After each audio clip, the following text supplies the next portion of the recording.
The special favor of Allah. Awliya Allah.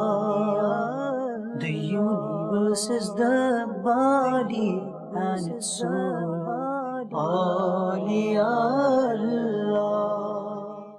Alhamdulillahi Rabbil Alameen. Wassalatu wassalamu ala Sayyidil Mursaleen. Amma ba'd, fa'awudhu billahi minash shaitanir rajim. Bismillahir Rahmanir Rahim. As-salatu wassalamu alayka ya Rasulullah wa ala alika wa ashabika ya Habiballah. As-salatu wassalamu alayka ya Nabi Allah wa ala alika wa ashabika ya Nurallah. MashaAllah, viewers of Madani Channel, welcome to this special series of programs, yesterday, today and tomorrow. And if you watched this program before, you'll know that in this series of program, we delve into our rich Muslim heritage. And yes, our rich Muslim heritage. Again, some things, we look at our history, we look at the past, we look at our pious predecessors, the lessons that we can learn from their lives. We look at our companions of the Prophet of Allah sallallahu alaihi wasallam, the wives of the Prophet of Allah sallallahu alaihi wasallam, the daughters of the Prophet of Allah sallallahu alaihi wasallam, the Ahl Bayt, and ultimately the Prophet of Allah sallallahu alaihi wasallam. We can learn something from their lives. And whenever you come across something that's happened, that's an event that's took place, and sometimes think, oh, you're telling us a story that happened 800 years ago, 900 years ago. But what you need to realize is, why was that event recorded? It'll never be recorded in history that I walked into this room, sat here, picked up my PC tablet, I read something to you and walked out. It won't be recorded because in terms of history, it's insignificant. But events that take place that have been recorded, they've been recorded for a reason. And so whenever we hear about an event that took place or something that happened in past, it's been recorded so that we can learn a lesson from it. It's not been recorded so it's a good story. It's been recorded so that we can learn a lesson from it. So let's learn from yesterday. Let's make a change today so that we can have a better tomorrow. And that's what this program is all about. And today we're going to look at a certain individual. But before we begin, we're going to give you a blessing of reciting Durud Pak upon the Prophet of Allah sallallahu alaihi wasallam. The final messenger of Allah sallallahu alaihi wasallam is reported to have said that whoever sends salat upon the Prophet of Allah sallallahu alaihi wasallam once, Allah Azza wa Jalla and its angels send mercy upon him 70 times. Allahu Akbar, Allahu Akbar. Who doesn't want the mercy of Allah? We all want the mercy of Allah. We all are in need of that. I pray that we can receive the mercy of Allah. And the pious people of the past have even said that even if I get one drop from the mercy of Allah, from the ocean, I get one drop of the ocean of mercy of Allah Azza wa Jalla, then inshallah with that one drop, I will be successful. Viewers of Madani Channel, today we're going to talk about an individual that is known as the master of the Chistiya order. He's known as Khwaja Khwajagan. He's known as Sultan-e-Hind as well. Khwaja Gharib Nawaz Rahmatullahi Ta'ala. Insha'Allah Azza wa Jal. We're going to learn a little bit about his life, and we're going to give some events that took place during his life, and hopefully we can learn something from it. Again, these stories are not there. Sometimes they're there to shows the status of that individual, but in most of the cases they are there so that we know the piety and we can learn something from their lives. It is said that there was a king once, and he was a very oppressive and an ill-tempered king. He had an extremely beautiful garden in the surroundings of his city, in which there was a pool of clean water. It is stated that a pious person once went into his garden. He performed ghusl with the water of the pool. He offered his salah, and then he sat down to recite the Quran besides the pool. In the meantime, a great commotion arose because the king was arriving, the king was coming. And with all this commotion, the sound was happening. This pious person, he remained just in his own world, so to speak. He was doing his ibadat, he was worshipping Allah Azza wa Jalla, the remembrance of Allah Azza wa Jalla in reading the Quran. And when this ruler, this king, entered the garden with all of his, his courtiers and his people there, he saw that pious person sitting in simple clothing, sitting at the edge of the pool. And just seeing him made him angry. Because he said to his soldiers that who has given this individual permission to sit in my garden? Who does he think he is? The soldiers were scared. Because now obviously the king was angry. When all of a sudden the blessed gaze of that pious person fell upon the king. And when the king saw this pious person, he began to tremble and he fell to the ground. And he was unconscious. They asked for some water, sprinkled it on his face, and he regained his consciousness after a while. As soon as he regained consciousness, he humbly sought forgiveness for his mistake. And then he and all of his servants repented at the hands of this righteous person of Allah. And all of them became his devotees. Now this individual was none other than the great master of the Chishti order, the Khwajagan Sultan-e-Hind, Khwaja Gharib al-Nawaz Hassan Sanjiri Rahmatullahi Ta'ala. And he went on to become the king of India. And when Khwaja Gharib Nawaz Rahmatullah arrived in Madinatul Hind, Ajmer, many people accepted Islam in large numbers. So much so that it stated that in his journey from Delhi to Ajmer, on his journey from Delhi to Ajmer, around 9 million people, 9 million people, just imagine 9 million people. 9 people accepted Islam at his hands just on this journey from Delhi to Ajmer. Allahu Akbar. 9 million people. How did that happen? How did this happen? How is it possible that, people come to Islam? When you think about people coming to Islam, and alhamdulillah, you see on Madani Channel news that mashallah, subhanallah, in Africa, mashallah, in Malawi in particular, in many, many areas in Africa, that people are coming to Islam, and Dawah Islami has this Welcome to Islam project. But what makes these people come to Islam? And if you read the history books, or if you read the accounts of how people have come to Islam, in many cases they've come to Islam not by studying the Quran, not by studying the Quran and comparing it to science or comparing it to any of the books. 2 reasons.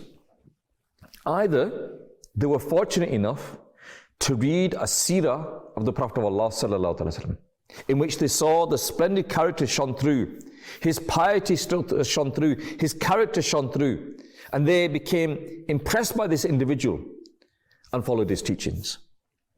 The other way is by the person that they met in front of them. The Muslim and his character, how we portray ourselves. And so even in today's age, when a person accepts Islam, in majority of the cases, it's because of the person that's in front of them. So what is our character? What do people think about us? When people see us, yes, I look like a Muslim. But do people want to run away from me? Are people scared of me? Are people thinking, he's a dodgy person, that is. That person's always lying, he's a swindler, he's a cheat. Stay away from him, don't do dealings with him. Or will they become attracted to you? And if you talk about the spread of Islam, again, it spread to 2 ways. Through the companions of the Prophet of Allah sallallahu alaihi wasallam, they left the blessed city of Medina. They left that city to spread the deen of Islam. But later on, the people that spread Islam, it was spread Islam through trade. Now again, how can Islam be spread through trade?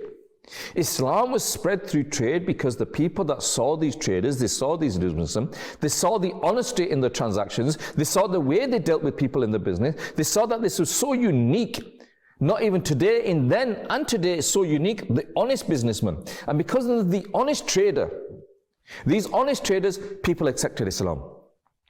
So we see from this that the character shines through.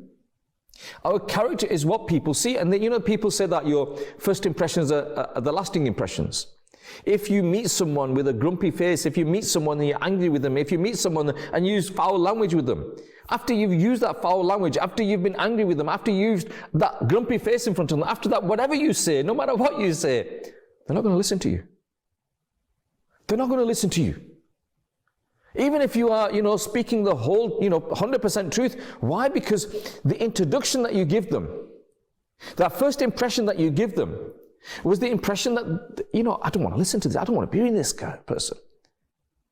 And so we see throughout history, we see here from Khwaja Gharib Nawaz that 9 million people, just, try it. 9 million people, it's an amazing figure.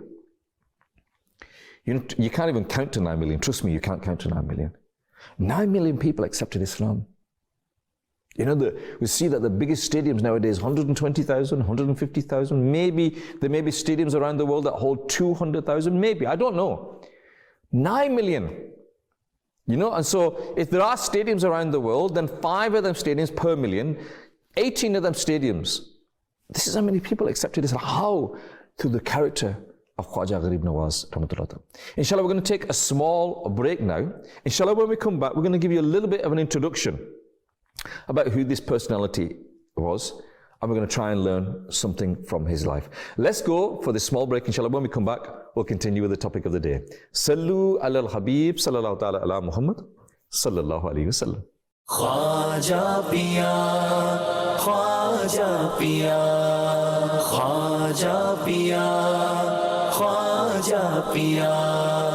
Charag chist shahaliya, غریب نواز بہار انجمن مصطفیٰ غریب نواز سنو سنو میرے حاجت روا غریب نواز میں دے رہا ہوں صدا پر صدا غریب نواز خواجہ خواجگاں حامی بے کساں التجا سن لو شاہ امم کے لیے خواجہ خواجگاں حامی بے کساں التجا سن لو شاہ امم کے لیے کر دو کرم میرے خواجہ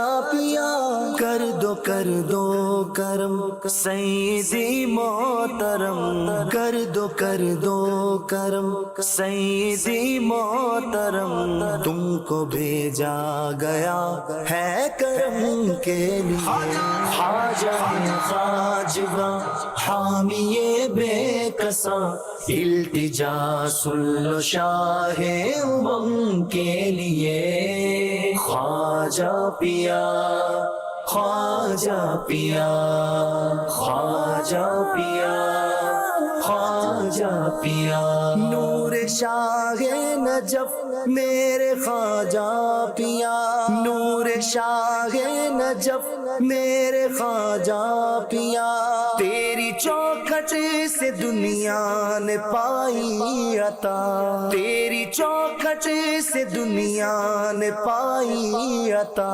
خالق دو جہاں سے یہ رتبہ ملا خالق دو جہاں سے یہ رتبہ ملا تیرے دربار فیض و کرم کے لیے حامی بے کساں التجا سن لو شاہ امم کے لیے خواجہ پیا خواجہ پیا خواجہ پیا خواجہ پیا شاہ اجمیر میرا مسیحا ہے تو شاہ اجمیر میرا مسیحا ہے تو درد مردوں کے دکھ کا مداوا ہے تو درد مردوں کے دکھ کا مداوا ہے تو تیری نسبت کا دامن رہے ہاتھ میں تیری نسبت کا دامن رہے ہاتھ میں بس دوا ہے یہی رنج و غم کے لیے خواجہ خواجگاں حامی بے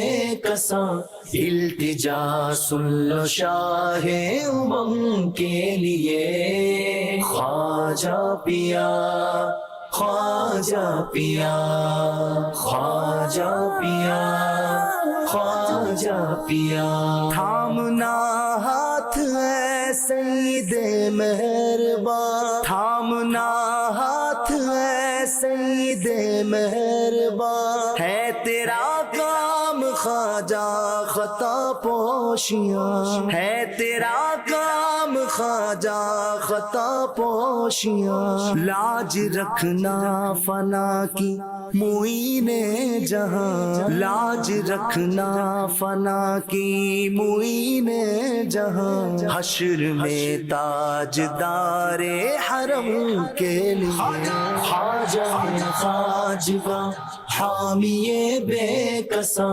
इल्तिजा सुन लो शाहे उमंग के लिए ख्वाजा पिया ख्वाजा पिया ख्वाजा पिया ख्वाजा पिया ख्वाजा पिया ख्वाजा पिया ख्वाजा पिया ख्वाजा पिया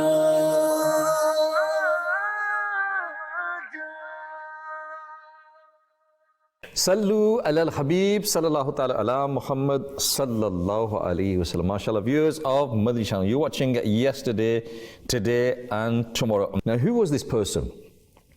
His blessed name was Hassan. And his titles are Muindin, Ata Rasul and Sultan al-Hind. Khwaja is a Persian word which means leader or master. And he was born on the 14th of Rajab in 537 Al-Hijri, corresponding to 1142 on the Christian calendar. And he was born in an area called Sijistan or Sistan, known as Sanjar. And he passed away in the month of Rajab, also on the 6th in the year 633. It is stated that he had 2 sons and 1 daughter. The name of his eldest son was Abul Khair Khwaja Fakhruddin Chishti. And he possessed knowledge of both the inner and the outer. And after the passing of his father, Khwaja Gharib Nawaz, he took the position of his successor and distributed his blessings amongst the people. The name of his other son was Abu Salih Khwaja Hisamuddin Chishti, rahmatullah ta'ala, and the name of his honorable daughter was Hafisa Jamal. Khwaja Gharib Nawaz, rahmatullah ta'ala, shows special compassion and love towards his daughter. She was extremely pure-natured and a devout worshipper. And with the special blessings of her father, women also received the blessings of Khwaja Gharib Nawaz, rahmatullah ta'ala, through her. It is stated that Khwaja Gharib Nawaz, rahmatullah ta'ala, also had a second son, another son from his second wife, and his name was Khwaja Abu Sa'id Ziyuddin, and his blessed grave is located in the vicinity of Khwaja Gharib Nawaz Mazar in Hind. Now, Khwaja Gharib Nawaz, rahmatullah ta'ala, he was also an Hafiz of the Quran, and after each completion of the Quran, after every time he read the Quran, a voice from the unseen would be heard. And this voice would say, "O Mu'indin, I have accepted your completion of the Quran." Allahu Akbar. And he states, Khwaja Gharib Nawaz rahmatullah states, the one who looks at the Quran, his eyesight improves with the grace of Allah, and his eyes never ache or become dry. You know, people nowadays, they're looking for, herbal remedies to improve their eyesight. They're looking for remedies that won't give them any side effects, and people are eating carrots, and they're doing all sorts of things that they're making. Look at the Quran. Khwaja Gharib Nawaz rahmatullah states that the one who looks at the Quran, his eyesight will improve. And with the grace of Allah Azza wa Jalla, his eyes never ache nor become dry. Allahu Akbar. A pious man was once sitting on the prayer mat, and the Quran was in front of him. A blind man came and said that I have tried many remedies, but did not receive relief. Now I have come to you so that my eyes become sound. I request you to make dua for me. The pious man turned towards the Qibla, recited Surah Fatiha, then picked up the Quran and rubbed it on his eyes, by means of which his vision was restored. Allahu Akbar, Allahu Akbar. Again, when you hear these stories, you may say, okay, they're extreme, that a person reads the whole Quran in the morning. Oh, unbelievable. How is it possible? Not possible. I can't do it. We can't do it. Okay. Fair enough. I agree with you. You can't maybe read the whole Quran in the morning. You can't read the whole Quran in the evening. How much are we reading?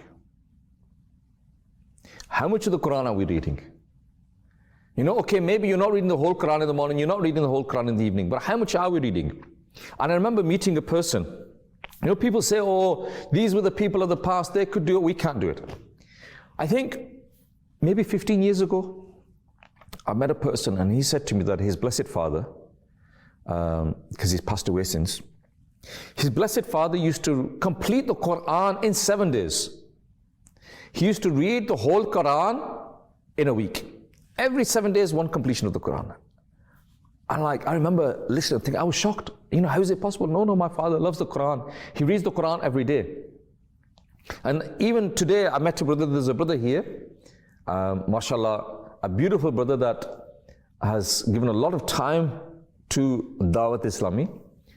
Fi Sabilillah, mashallah, he worked tirelessly for the Deen of Islam, worked tirelessly for Dawat Islami, completely free of charge. And through health reasons, he's had to back away from his zimmadaris. But I think in the last, maybe 18 months, he has read Siratul Jinan 12 times. Yes, 12 times, 10 volumes. He read it 12 times, and he says to me that last time I met him a couple of weeks ago, he's on the 13th one, and he believes that he will complete the 13th one, insha'Allah Azza wa Jal. So this person that read the whole Quran the whole week, I remember meeting him many years ago, after that, when he told me that. And he said to me that, you know, I asked him about his father, and he said my father had passed away. And I asked him, you know, how did your father pass away? Was he ill? Was he this? And he said, my father was reading the Quran when he passed away. I went, what a beautiful way to die. Reading the Quran while she passed away. And again, the question is that, you know, if we look at our lives, and we want to look at, you know, death is written for us. We don't know where and how our death will be. It could be that, you know, that 1 second in the day that we are worshipping Allah Azza wa Jal, that 1 second in the day that we are praising Allah Azza wa Jal, that 2 seconds in the day that we're reciting Durud al-Pak, that moment could be the moment in which the angel of death could come to us. But if we look at the law of statistics, and we look at our lives and we say, okay, where are we spending the majority of our time? Are we spending the majority of our time on social media? Are we spending the majority of our time watching films and dramas? Are we spending the majority of time in a place where, you know, sins are committing? And if we look at that, then the law of statistics says to us that you have a better chance of dying in that place where you spend the most time, obviously. It'll be the mercy of Allah Azza wa Jalla if it's that one moment that you're reciting the Quran, if it's that one moment that you are reciting Durud al-Pak. But if you look at statistics, there's a greater chance that you will die where you spend the most of your life. So the question arises, where do we spend our time?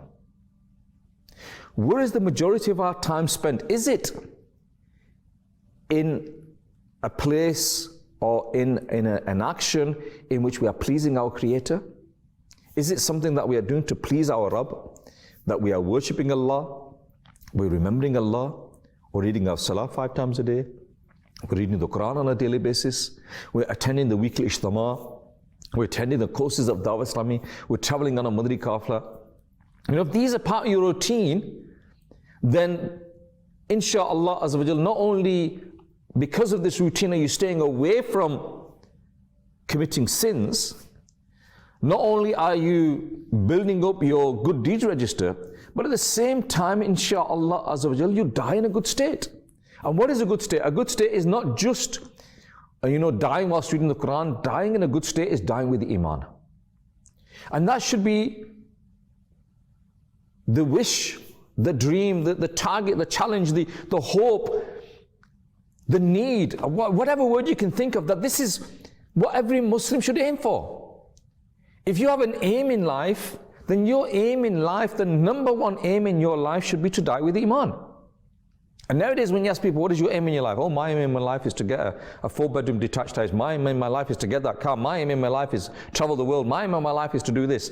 Where is it in your aim of your life to die with Iman? That should be our ultimate aim. Everything is secondary. And all those things that I mentioned, I'm not saying that are haram. No, I'm not saying anything is haram. But what I am saying to you is that our primary aim as a Muslim should be to die with Iman. And if it's not, then why not? Why have I made all these other things become the primary goal in my life?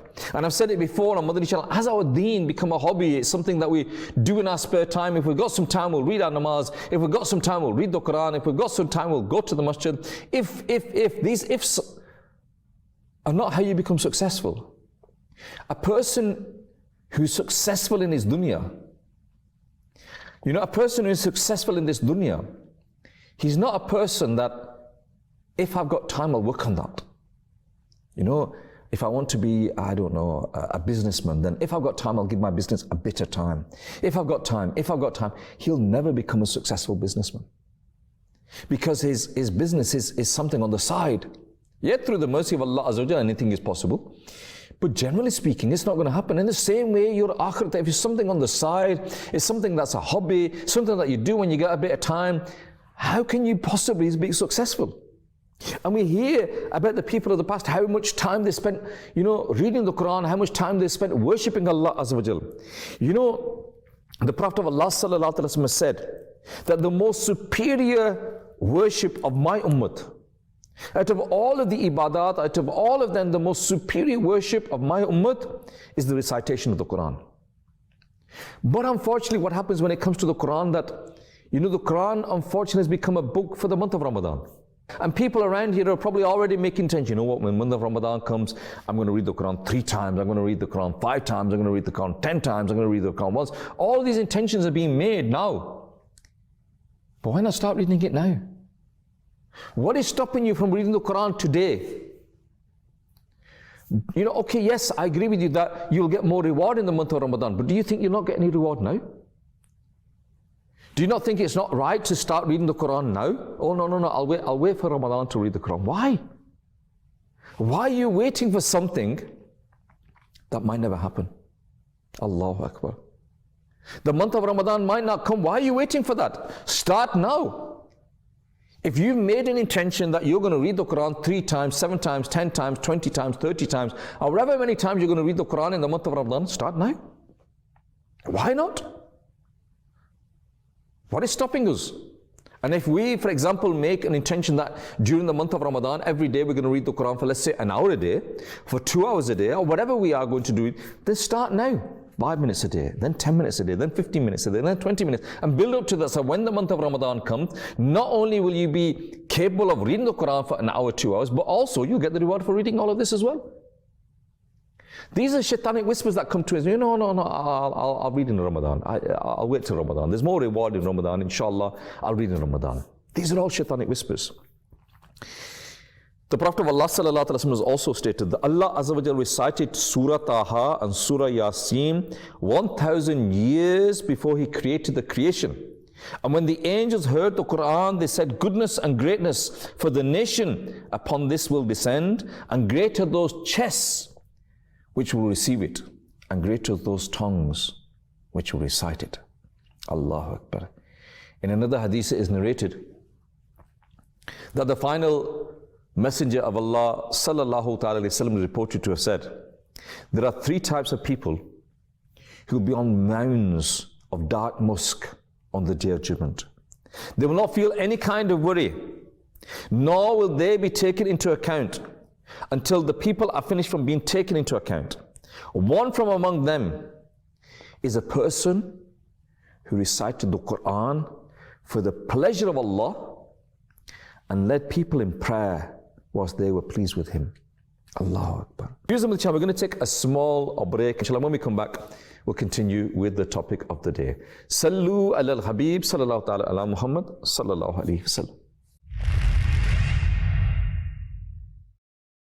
Sayyidina Khwaja Gharib Nawaz Rahmatullahi Ta'ala Alayhi's name is Hassan. He has many titles, but his famous and most renowned titles include Mu'inuddin, Khwaja Gharib Nawaz, Sultanul Hind, Warithun Nabi, and Atai Rasul. Sayyidina Khwaja Gharib Nawaz Rahmatullahi Ta'ala Alayhi is Najibut Tarafain, meaning paternally and maternally a descendant of Imam Hassan and Imam Hussein radiyallahu ta'ala anhuma. Sayyidina Khwaja Gharib Nawaz, Sayyid Mu'inuddin Hassan Sanjari Chishti Ajmeri Rahmatullahi Ta'ala Alayhi was born in 537 Hijri, corresponding to 1142 AD, in a locality of Sijistan. Sayyiduna Khwaja Gharib Nawaz rahmatullahi ta'ala alayhi traveled to seek knowledge at the age of 15. First, he memorized the Holy Quran. After that, he sought other sciences. Overall, he rahmatullahi ta'ala alayhi stayed in Samarkand in Bukhara for about 5 years. Sayyiduna Khwaja Gharib Nawaz rahmatullahi ta'ala alayhi's routine was that he used to remain engaged in worshipping the Lord Azza wa Jal throughout the entire night. So much so that he would offer Fajr Salah with the same wuzu of Isha Salah. He was so fond of reciting the Holy Quran that he would completely recite the Holy Quran twice a day. He would keep reciting the Holy Quran during a journey too. Sayyiduna Khwaja Gharib Nawaz rahmatullahi ta'ala alayhi used to care about his neighbors a lot. He would ask about their health. If a neighbor had passed away, he would always accompany his funeral. On the occasion of the visit to Madinatul Munawwara, Zadahullahu Sharafun wa Ta'azima, the great leader of Silsila Aliyah Chishtiya, Sayyiduna Khwaja Gharib Nawaz rahmatullahi ta'ala alayhi received the glad tidings from the Holy Prophet sallallahu ta'ala alayhi wasallam that, O Mu'inuddin, you are the Mu'in, meaning the helper of our religion.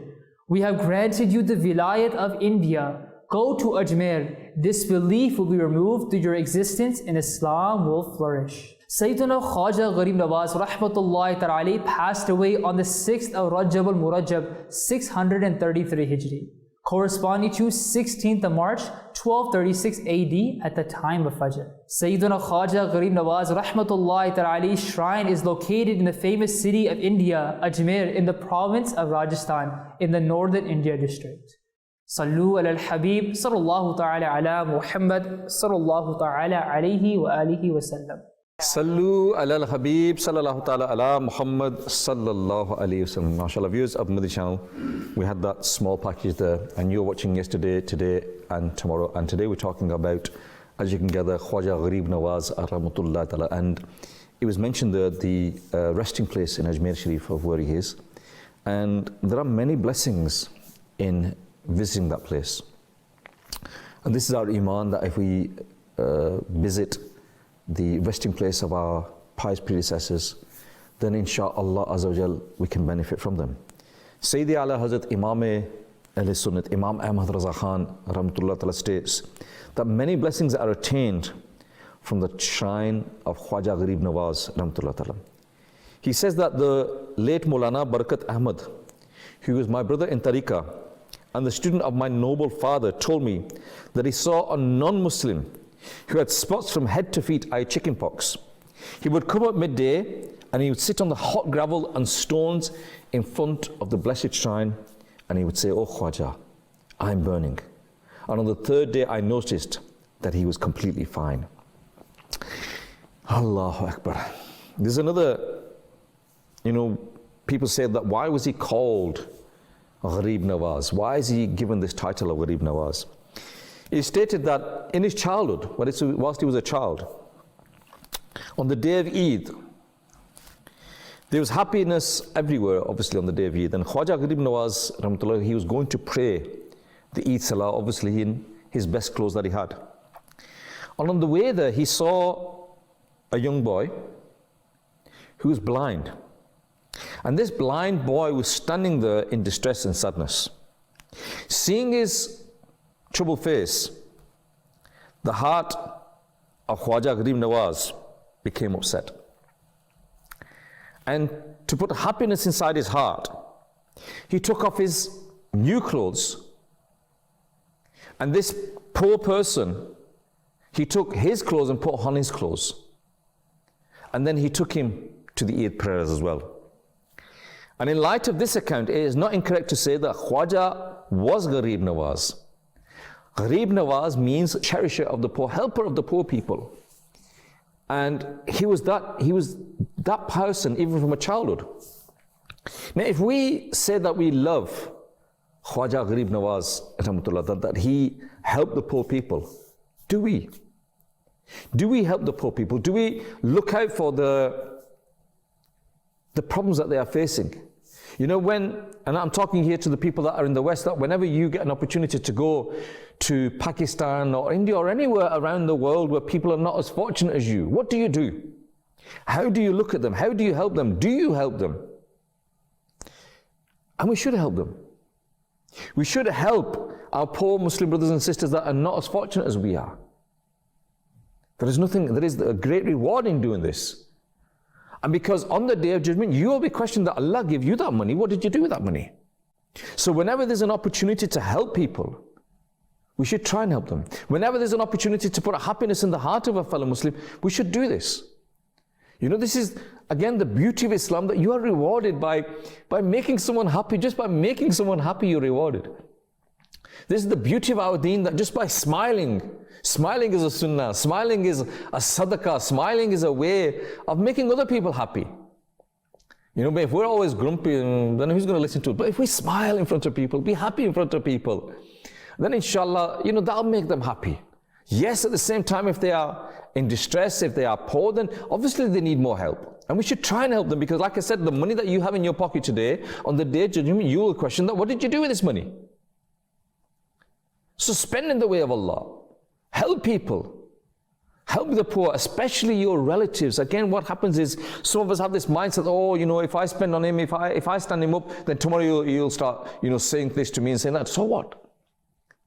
If you help your relative stand on their own 2 feet, so that they can make their own livelihood, so that inshallah they attain a position where they can give zakat as well, that they make enough money that they can give zakat, and you helped in doing that, then what is wrong with this?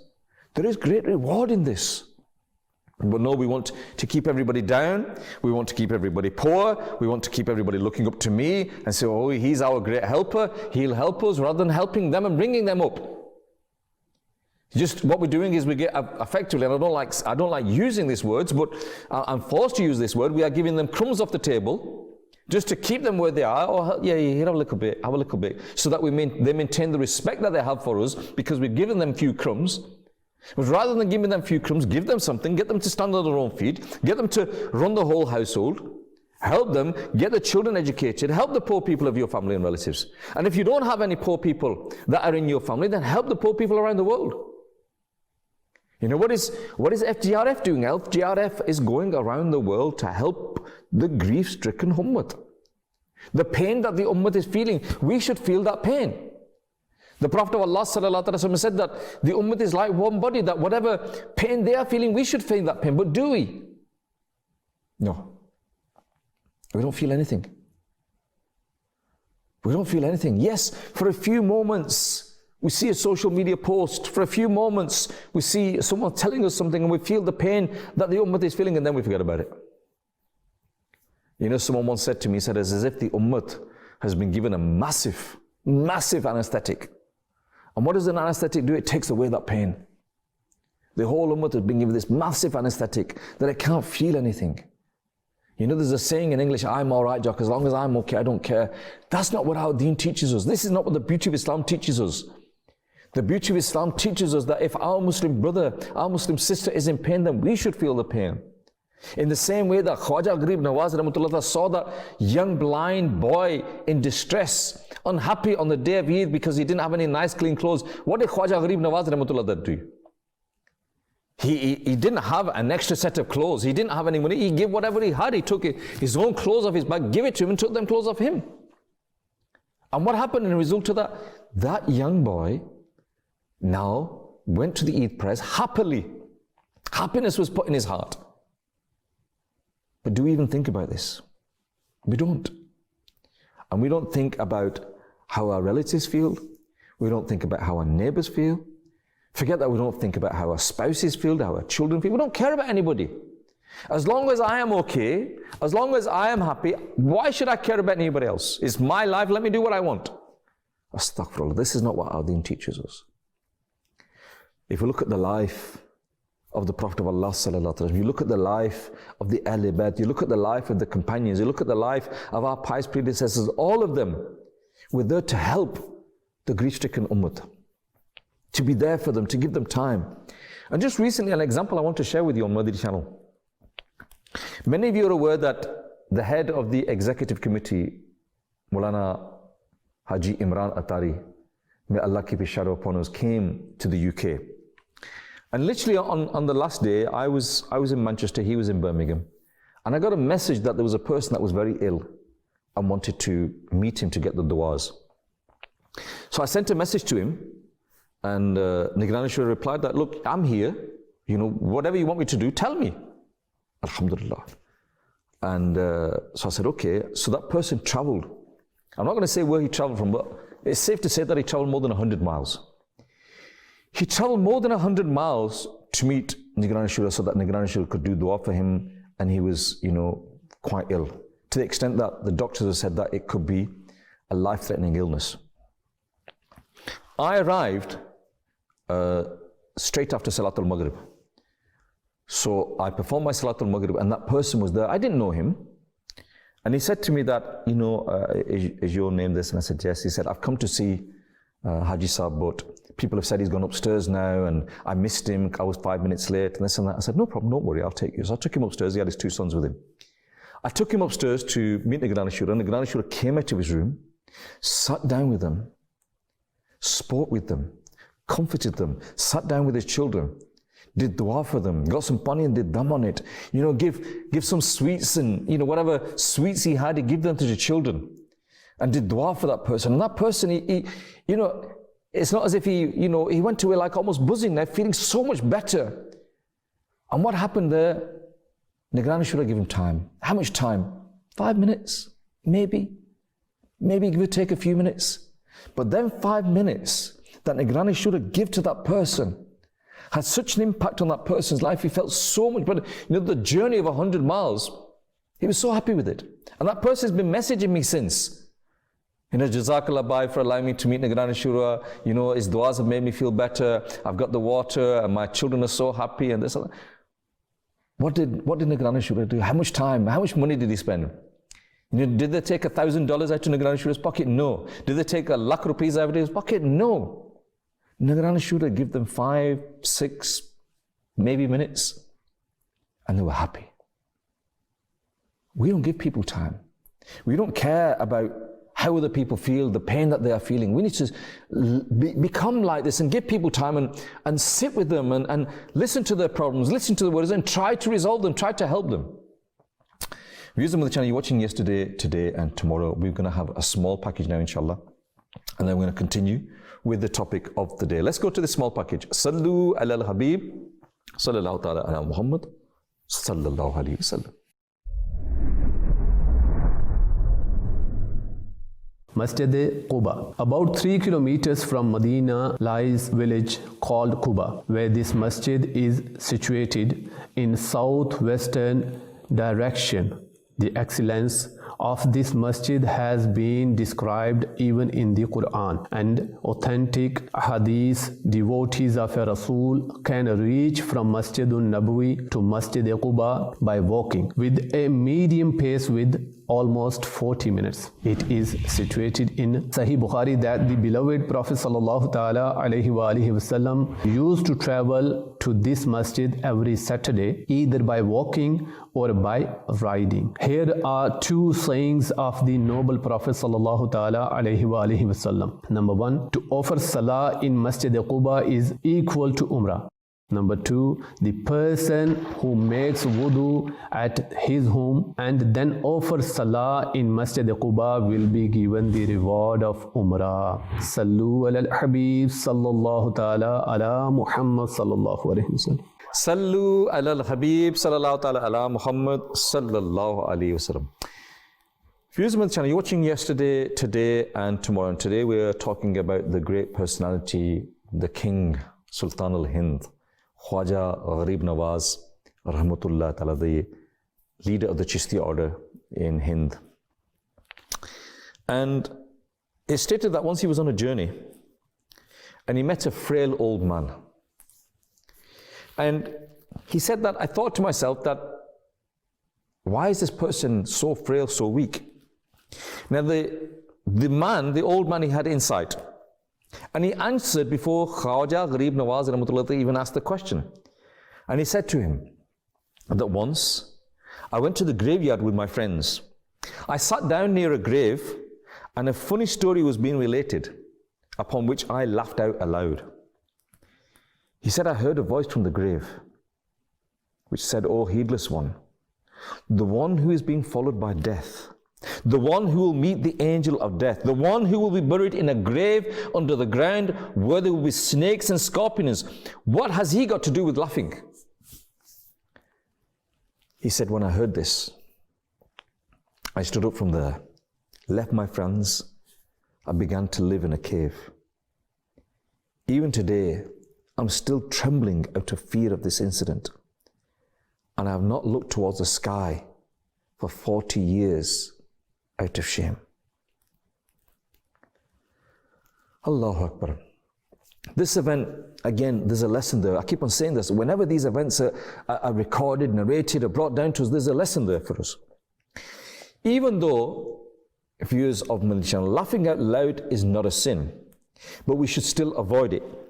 Because laughing out loud is not a sunnah, and laughing excessively causes the heart to die. Also, laughing in the graveyard is even more severe, for the graveyard is a place to take heed. One ought to remember his death and burial and cry there. It is stated in a hadith that the Prophet of Allah said that remember often the destroyer of pleasures, i.e. death. Therefore, we should make sincere repentance for all of the sins that we have committed. We need to take guidance from the blessed life of the awliya. We need to make efforts to live our life in such a way that Allah Azza wa Jalla is pleased with us. And we need to remember death. So we need to remember death. We need to think about death. And unfortunately what happens is we don't. We think it's something that's never going to happen to me, that I can just forget about it. Yeah, I know that you cannot live your life in such a way that, oh, I'm going to die, I'm going to die, I'm going to die. But you need to think about death all the time. You know, at the end, that is your end. At the end, no matter what, you will die. I have no guarantee, you know, what time I will get home today, what I will eat today, what will happen tomorrow or the day after. The only guarantee that you have in life is that you're going to die. And when you go to the graveyard, as mentioned here, that when you go to the graveyard, that place is a place of contemplation. That place is a place of heat. That place is a place to think to yourselves. That when you go to the graveyard, and in many graveyards you could be, you know, I remember in a graveyard not very far from here, it was like a big field, and the graves are at the back. So they started burning and they're gradually bringing them forward. And I remember that when we were walking towards the graves, you know, I think I said, or someone said that, look, we could be walking over a plot of land that potentially could be my grave. When you go to the graveyard and you see the empty graves there, here in the UK, as you know, that in many, many graveyards, there are empty graves waiting for people to be buried in. I can't remember, I went somewhere recently, and there must have been 40, 50 graves ready, empty, but ready for people to be buried in. They were ready and waiting. The graves are there. In many people, you've got coffins. People have got the coffin where the shroud, they've taken it to Umrah, they've taken it on Hajj, and they sprinkled Zamzam water on it, and they brought it back, or they bought it from there. Your Zamzam is ready, your coffin is ready, your grave is ready. Are you ready? It's going to happen. That time's going to come. And what happens is we push it to the back of our minds and pretend not to think about it. And this is why they say that you should visit the graveyard regularly. Contemplate, think. This person's here. This person's here. Your loved one is here.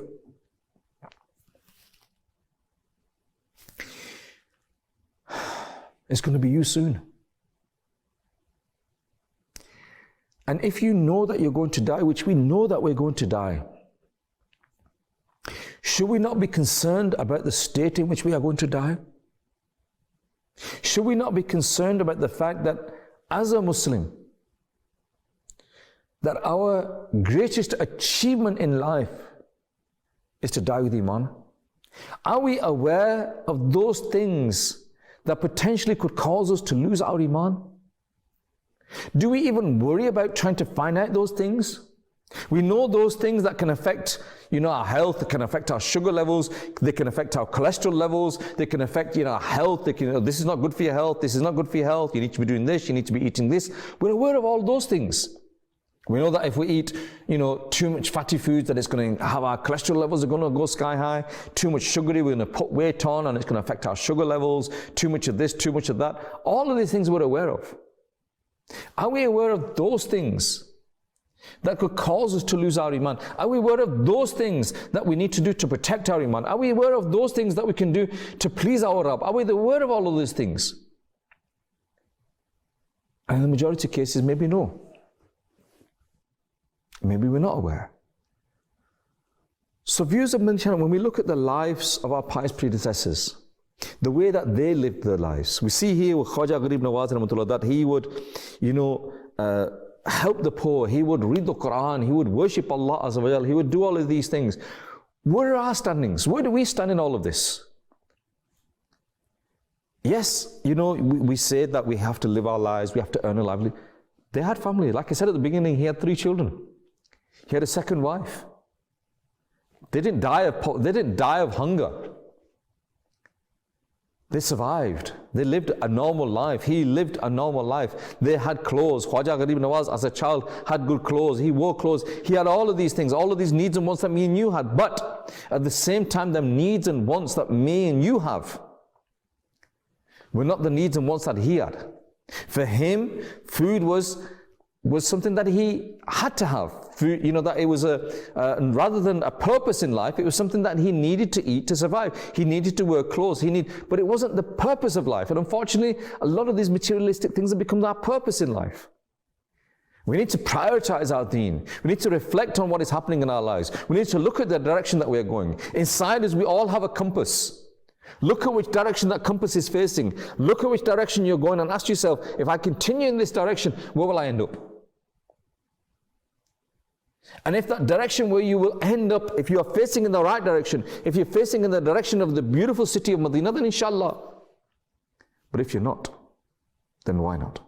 And if you're not, where are you going to end up? Viewers of Madani Channel, time is once against us. You've been watching yesterday, today and tomorrow. And today we've been discussing just one of the personalities of the past, very, very briefly, a few mentions that we mentioned. There are many, many books available on our website, dawatislami.net. Inshallah, read the books, download the books, completely free of charge, and learn something from the life of our pious predecessors. You've been watching yesterday, today, and tomorrow. Until the next time, keep watching Madani Channel. Sallu ala al-Habib, sallallahu ta'ala ala Muhammad, sallallahu alayhi wa sallam. The special favor of Allah, Holy Allah. The universe is the body and its soul, Holy Allah.